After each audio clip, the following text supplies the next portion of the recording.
भारत सरकारने 1 जुलै 2025 रोजी प्रधानमंत्री विकसित भारत रोजगार योजना जाहीर केली असून या योजनेचा उद्देश देशभरात रोजगार निर्मितीस प्रोत्साहन देणे, रोजगार क्षमता वाढवणे आणि कामगारांना सामाजिक सुरक्षा प्रदान करणे हा आहे. या योजनेच्या अनुषंगाने आज शुक्रवार दिनांक 8 ऑगस्ट 2025 रोजी बेळगाव शहरातील उद्यमबाग येथील Belgaum district small scale industries association आणि कर्मचारी भविष्य निर्वाह निधी संस्था अर्थात EPFO यांच्या संयुक्त विद्यमाने विशेष कार्यक्रमाचे आयोजन करण्यात आले होते. सदर योजना सर्वच क्षेत्रांसाठी लागू असली तरी विशेष भर उत्पादन क्षेत्रावर म्हणजेच मॅन्युफॅक्चरिंग सेक्टरवर राहणार आहे. केंद्र सरकारने या योजनेसाठी 13,946 कोटी रुपयांचा निधी मंजूर केला असून पुढील 2 वर्षात देशभरात 3.5 कोटींपेक्षा अधिक रोजगार निर्मितीसाठी प्रोत्साहन देणे हे योजनेचे मुख्य उद्दिष्ट आहे. ही योजना 1 ऑगस्ट 2025 ते 31 जुलै 2027 या कालावधीत निर्माण होणाऱ्या नव्या नोकऱ्यांवर लागू होणार आहे. या योजनेची अंमलबजावणी केंद्रीय कामगार व रोजगार मंत्रालयामार्फत EPFOच्या सहयोगाने केली जाणार आहे. सर्वांना नमस्कार. ಎಲ್ಲರಿಗೂ ನಮಸ್ಕಾರ. Dignitaries on the dais and all my industry friends. First of all, you all might be knowing EPFO. It is the biggest social security organization in the world, with more than 28 crore plus accounts that we handle. Many of them active accounts, pensions, everything. You know the different schemes of Provident Fund. Already many of you are empaneled with Provident Fund. Maybe a lot of micro and small might not be. So it is always our earnest request to everybody that you should be part of this social organization. Basically, we run 3 schemes. As you know, the EPF, it started way back in 1951-52. Then the EDLI, that is Employee Linked Insurance Scheme, it started in 1976.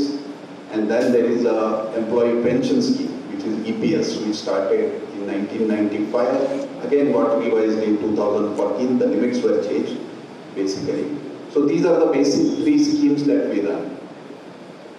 And the number of account holders or the subscribers that we subscribe, Government of India thought it was apt that we should be part of a scheme where the incentives are given not only to the employees but also to the employers.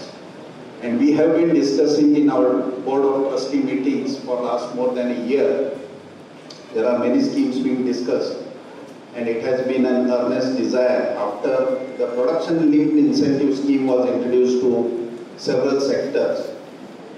We have been always pushing that there should be a generalized scheme of incentivizing the job creators as well. And we all know the major challenge today, though we have a huge demographic dividend of young youth out there, but when you ask many of us, I am also an entrepreneur, we find it very difficult that we get people to come and work for us.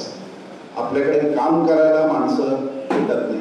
भरपूर वेळा प्रत्येकाची complaint तीच असते की साहेब माणसं मिळत नाही कामाला. आम्ही कामाला ठेवून घ्यायला तयार आहे पण माणसं नाही आहे. ಮಂದಿ ಸಿಗಂಗಿಲ್ಲ. ಇದು ಒಂದು ಕಾಮನ್ ಕಂಪ್ಲೇಂಟ್ ಎಲ್ಲರದ್ದು ಇರುತ್ತೆ. ಈಗ ಹಿರೇಮಠ್ ಸರ್ ಅವರು ಹೇಳಿದ್ದು ಅವ್ರ ಕಡೆ they have a scheme where they can provide for skilled manpower. So this has been a major focus of Government of India. Labour commission Belagavi region. ಮೊದಲನೇದಾಗಿ India being the most populous country in the world, having almost 146 crores,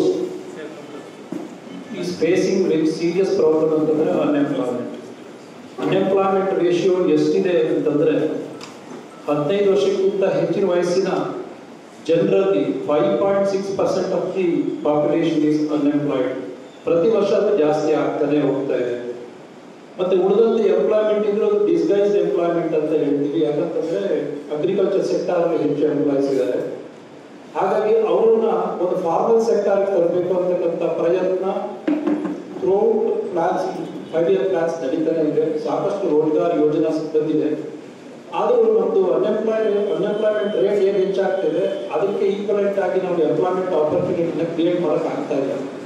ಹಾಗಾಗಿ incentive schemes ಅನ್ನ ಎಲ್ಲ introduce ಮಾಡ್ತಾ ಇದ್ದಾರೆ. ಅದರಲ್ಲಿ ಕೆಲವು set of ವರ್ಕರ್ಸ್ಗೆ ಕೆಲವು incentive schemes, general ಆಗಿ ಕೆಲವು ಇನ್ಸೆಂಟಿವ್ ಸ್ಕೀಮ್ಸ್ ಇದೆ. ಅದು ಯಾವುದನ್ನ ಆಧರಿಸಿದೆ ಅಂತಂದ್ರೆ, ಈಗ ಸರ್ ಹೇಳಿದ್ರು India is a young nation ಅಂತ. ನಮ್ಮ ಟೋಟಲ್ ಪಾಪ್ಯುಲೇಷನ್ ಅಲ್ಲಿ ಸುಮಾರು 65% of the population is below the age of 35 years. Average age of the ನಮ್ಮ ಪ್ರಜೆ ಅಂತಂದ್ರೆ 28 years, 28.4 years. That's why India is called ಆಫನ್ಲಿ described as Young nation ಅಂತ ಕರೀತಾರೆ. ಹೊರಗಡೆ ಇಂಥ ಒಂದು ಅವಕಾಶ ಯಾರಿಗೂ ಇಲ್ಲ. ಅಂದ್ರೆ ನಮ್ಮಲ್ಲಿ ಹೆಚ್ಚು ಯಂಗ್ ಪರ್ಸನ್ಸ್ ಇದ್ದಾರೆ. ಆ ಯಂಗ್ ಪರ್ಸನ್ಸ್ಗೆ ಸರಿಯಾದ ಎಜುಕೇಶನ್ ಮತ್ತೆ ಸ್ಕಿಲ್ ಡೆವಲಪ್ಮೆಂಟ್ ಟ್ರೈನಿಂಗ್ ಕೊಟ್ಟರೆ ಅವ್ರನ್ನ ಎಂಪ್ಲಾಯಬಿಲಿಟಿ ಅವ್ರನ್ನ ಹೆಚ್ಚಿಸ್ಬೋದು. ಸೊ ಅವ್ರನ್ನ ನಾವು ಎಂಪ್ಲಾಯ್ಮೆಂಟ್ ಕೊಡ್ಬೋದು. ಸೊ ನಮಗೆ ಇಂಡಿಯನ್ ಎಕಾನಮಿ ಪ್ರೊಡಕ್ಟಿವಿಟಿ ಎಲ್ಲ ತುಂಬಾ ಜಾಸ್ತಿ ಆಗುತ್ತೆ ಅನ್ನೋದು ಇದರ ಉದ್ದೇಶ. ಈ ಕಾರಣಕ್ಕಾಗಿ ನಮ್ಮ ಕರ್ನಾಟಕ ಗವರ್ಮೆಂಟ್ ಇಂದ ಒಂದು ಪರ್ಟಿಕ್ಯುಲರ್ ಸ್ಕೀಮ್ ಇದೆ, ಮತ್ತು ನ್ಯಾಷನಲ್ ಲೆವೆಲ್ ಇಂದ ಇದೊಂದು ಸ್ಕೀಮ್ ಅನ್ನ ಇತ್ತೀಚಿನ ದಿನಗಳಲ್ಲಿ ನಾವು ಕಾಣ್ತಾ ಇದ್ದೀವಿ. ಮೊದಲಿಗೆ ಈ ಸ್ಕೀಮ್ ಬಗ್ಗೆ ಹೇಳೋದಾದ್ರೆ, ಏನು ಕೃಷಿ ಕ್ಷೇತ್ರದಲ್ಲಿ ಫಾರ್ಮಲ್ ಸೆಕ್ಟರ್ ಇಂದ ಇನ್ಫಾರ್ಮಲ್ ಸೆಕ್ಟರ್ ಇಂದ ಇರ್ತಕ್ಕಂಥ ಜನ ಫಾರ್ಮಲ್ ಸೆಕ್ಟರ್ಗೆ ಶಿಫ್ಟ್ ಮಾಡಿ ಅವ್ರಿಗೆ ಫಾರ್ಮಲ್ ಸೆಕ್ಟರ್ ಅಲ್ಲಿ ಇರ್ತಕ್ಕಂಥ ಏನೇನು ಸವಲತ್ತುಗಳಿದೆ, ESI ಇರ್ಬೋದು, EPF ಇರ್ಬೋದು, all labour loss under the various statutory benefits ಇರ್ಬೋದು, ಅವನ್ನೆಲ್ಲ ಕೊಡೋದು ಒಂದು ಪ್ರಮುಖ ಉದ್ದೇಶ. ಅದಕ್ಕಾಗಿ ಈ ಸ್ಕೀಮ್ ಅನ್ನ ಮಾಡಿದ್ದಾರೆ, ಪ್ರಧಾನಮಂತ್ರಿ ವಿಕಸಿತ್ ಭಾರತ್ ರೋಜ್ಗಾರ್ ಯೋಜನಾ. ಈ ಯೋಜನೆಯಡಿ ಎಂಪ್ಲಾಯೀಸ್ಗೆ ಇಬ್ಬರಿಗೂ ಇನ್ಸೆಂಟಿವ್ಸ್ ಅನ್ನು ಕೊಟ್ಟಿದ್ದಾರೆ. ಯಾಕಂದ್ರೆ ಎಂಪ್ಲಾಯ್ಮೆಂಟ್ ಜನರೇಟ್ ಮಾಡೋಕ್ಕೆ ಈಗಾಗಲೇ ಅವರೆಲ್ಲ ಹೇಳಿದಾಗ ಎಂಪ್ಲಾಯೀಸ್ಗೆ ಏನು ಹೊಸದಾಗಿ EPF ನೋಂದಣಿ ಮಾಡತಕ್ಕಂಥ ಎಂಪ್ಲಾಯಿ ಒಬ್ಬ ಎಂಪ್ಲಾಯಿ ಹೆಸರಲ್ಲಿ ಹೊಸದಾಗಿ EPF ನೋಂದಣಿ ಮಾಡಿದ್ರೆ ಅಂತ ಒಂದು 50ಕ್ಕಿಂತ ಕಡಿಮೆ ವರ್ಕರ್ಸ್ ಇರ್ತಕ್ಕಂಥ ಸಂಸ್ಥೆಗಳಲ್ಲಿ ಕನಿಷ್ಠ 2 ವರ್ಕರ್ಸ್ನ ಹೊಸದಾಗಿ ನೇಮಕ ಮಾಡಬೇಕು, ಎಂಪ್ಲಾಯ್ಮೆಂಟ್ ಮಾಡಬೇಕು. 50+ ವರ್ಕರ್ಸ್ ಇರ್ತಕ್ಕಂಥ ಸಂಸ್ಥೆಗಳಲ್ಲಿ ಕನಿಷ್ಠ 5 ಎಂಪ್ಲಾಯೀಸ್ಗೆ ಹೊಸದಾಗಿ ಉದ್ಯೋಗ ಕೊಡಬೇಕು ಅಂತಕ್ಕಂಥ ಈ ಸ್ಕೀಮ್ ಇದೆ. ಸುಮಾರು 6 ತಿಂಗಳವರೆಗೆ ಅವರು ಅಲ್ಲಿ ಇರಬೇಕು, ಕೆಲಸ ಮಾಡ್ತಿರ್ಬೇಕು ಅಂತಕ್ಕಂಥದ್ದಿದೆ. ಎಂಪ್ಲಾಯೀಸ್ಗೆ 15,000 ರೂಪಾಯಿ ಇನ್ಸೆಂಟಿವ್, ಅಂದ್ರೆ ಅವರು EPF ಏನು ಪೇಮೆಂಟ್ ಮಾಡ್ತಾರೆ ವರ್ಷದಲ್ಲಿ 15,000 ರೂಪಾಯಿ, ಅದನ್ನು 2 ಕಂತಲ್ಲಿ ಕೊಡ್ತಕ್ಕಂಥದ್ದು. 6 ತಿಂಗಳ ನಂತರ 6 ತಿಂಗಳವರೆಗೆ 50%, 6 ತಿಂಗಳ ನಂತರ 50% ಕೊಡ್ತಕ್ಕಂಥದ್ದು. ಎಂಪ್ಲಾಯ್ನಲ್ಲಿ ರಿಟೈರ್ಮೆಂಟ್ ಇರಲಿ ಅಂತಕ್ಕಂಥ ಉದ್ದೇಶ ಇದೆ. ಇದು ಬಹಳ ವಿಶಿಷ್ಟವಾದದ್ದು. ಇದ್ರ ಜೊತೆಗೆ ಫಿನಾನ್ಷಿಯಲ್ ಲಿಟ್ರಸಿಯನ್ನ ಅದನ್ನು ಮಾಡ್ತಾ ಇದ್ದಾರೆ. ಫೈನಾನ್ಷಿಯಲ್ ಮ್ಯಾನೇಜ್ಮೆಂಟ್ಗೆ ಕೂಡ ಅವಕಾಶವನ್ನು ಕೊಟ್ಟಿದ್ದಾರೆ, ಇನ್ವೆಸ್ಟ್ಮೆಂಟ್ ಕೂಡ ಅವಕಾಶ, ಸೇವಿಂಗ್ಸ್ಗೆ ಕೂಡ ಅವಕಾಶ ಕೊಟ್ಟಿದ್ದಾರೆ. ಇದೆಲ್ಲ ಬಹಳ ಎಂಪ್ಲಾಯ್ಮೆಂಟ್ಗೆ ಜನರೇಟ್ ಮಾಡೋಕ್ಕೆ ಎಂಪ್ಲಾಯೀಸ್ಗೆ ಬಹಳಷ್ಟು ಅನುಕೂಲ ಆಗ್ತಾ ಇದೆ. कार्यक्रमास प्रमुख पाहुणे म्हणून EPFO आणि IAMM लघु उद्योग भारतीचे माजी अध्यक्ष सचिन सबनीस, EPFO हुबळीचे RPFC वनचे रामकेश मिश्रा, जिल्हा उद्योग केंद्र बेळगावचे सहसंचालक सत्यनारायण भट, उपश्रम आयुक्त नागेश DC, जिल्हा रोजगार अधिकारी गुरुपदय्या हिरेमठ तसेच EPFO बेळगावचे EO DO महेश जिंडे हे उपस्थित होते. कार्यक्रमाचे स्वागत संदीप बागेवाडी यांनी केले, तर आभार प्रदर्शन प्रशांत पाटील यांनी केले. यावेळी बेळगावतील विविध मान्यवर, उद्योजक आणि कर्मचारी वर्ग मोठ्या संख्येने उपस्थित होता. संकल्प शिंदे, KMM मराठी, बेळगाव.